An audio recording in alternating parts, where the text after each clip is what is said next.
आता रील्स या शब्दाचा अर्थ समजून घेऊया. सर्वप्रथम मराठी अर्थ. लहान पाण्याचे ओहोळ किंवा लहान प्रवाह. रील्स हा शब्द नाऊन म्हणून वापरला जातो. मराठीत समजून घ्या. रील्स म्हणजे खूप लहान आणि अरुंद पाण्याचे प्रवाह. पावसाचे पाणी जमिनीवरून वाहताना छोटे छोटे ओहोळ तयार होतात. त्यांना रील्स म्हणतात. English meaning: very small and narrow streams of water. Easy one line definition: very small streams of water. आता सिनोनिम्स पाहूया. Tiny stream, small channel, brook हे शब्द लहान पाण्याचे प्रवाह दर्शवतात. आता अँटोनिम्स पाहूया. रिव्हर, ओशन हे शब्द मोठ्या पाण्याचे प्रवाह किंवा क्षेत्र दर्शवतात. आता उदाहरणे पाहूया. पहिले वाक्य: rain water formed small reels on the ground. पावसाच्या पाण्यामुळे जमिनीवर लहान ओहोळ तयार झाले.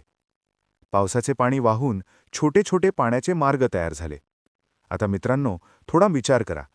व्हिडिओ थांबवा आणि खालील प्रश्नाचे उत्तर कमेंटमध्ये लिहा. व्हॉट डज रिल्स मीन?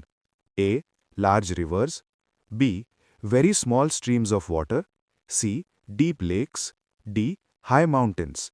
तुम्हाला इंग्रजी मोफत आणि सोप्या पद्धतीने सुधारायचे आहे का? नियम अकॅडमीचा बेसिक इंग्लिश व्होकॅब्युलरी आणि ग्रामर कोर्स पूर्णपणे मोफत जॉईन करा.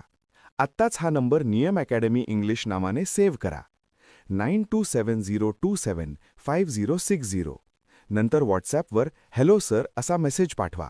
दररोज व्हिडिओ प्लस MCQ सराव मिळवा. नंबर सेव्ह केल्यावरच लिंक उघडतील.